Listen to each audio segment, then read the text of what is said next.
এবারের আইপিএল এর নিলামে একটা নতুন ট্রেন্ড দেখা গেছে। বর্ষিয়ান খেলোয়াড়দের তেমন মূল্যায়ন হচ্ছে না, বরং তরুণদের দিকে বেশি ঝুঁকছে ফ্র্যাঞ্চাইজি দলগুলো।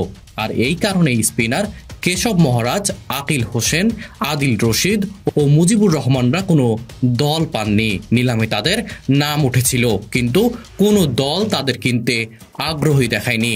অবিকৃতই রয়ে গেছেন তারা। অন্যদিকে নতুন খেলোয়াড় আল্লাহ গজনফর খেলছেন এবারের আইপিএলে মুম্বাই ইন্ডিয়ান্সের হয়ে।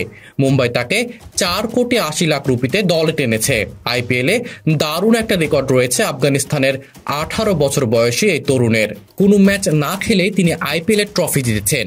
গত মৌসুমে এই তরুণ আইপিএলে কলকাতা নাইট রাইডার্সের রিপ্লেসমেন্ট খেলোয়াড় হিসেবে যোগ দিয়েছিলেন, কিন্তু কোনো ম্যাচ খেলার সুযোগ পাননি তিনি। সে আইপিএলে কলকাতা চ্যাম্পিয়ন হয়েছিল, আর এবার তাকে দলে টানলো আইপিএল এর 5 বারের চ্যাম্পিয়নরা।